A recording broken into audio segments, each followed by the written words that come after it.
When Doug Ford took office, he canceled some solar and wind contracts. Because who needs them? We have nuclear, we have hydro, and if we need to, we can have gas. And Doug Ford has increased the amount of gas that we're burning in Ontario. Except while we're refurbishing our nuclear plants, look at what Doug's doing.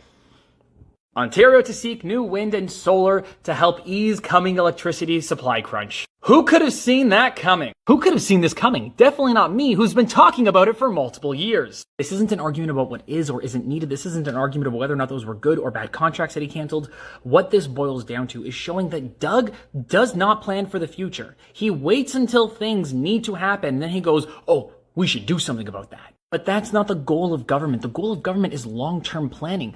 Government extends infinitely into the future as long as this country survives. And since the 1980s, we haven't really done that. We haven't really thought in the future. And we need to start doing that. We need to start planning infrastructure for decades in the future. We need to start putting shovels in the ground for projects now that the current premier won't be able to take advantage of and say that I did that. He's going to be dead and we're going to name it after him. And it's going to be something that 30 years from now, a premier takes credit for it and says, look what we accomplished.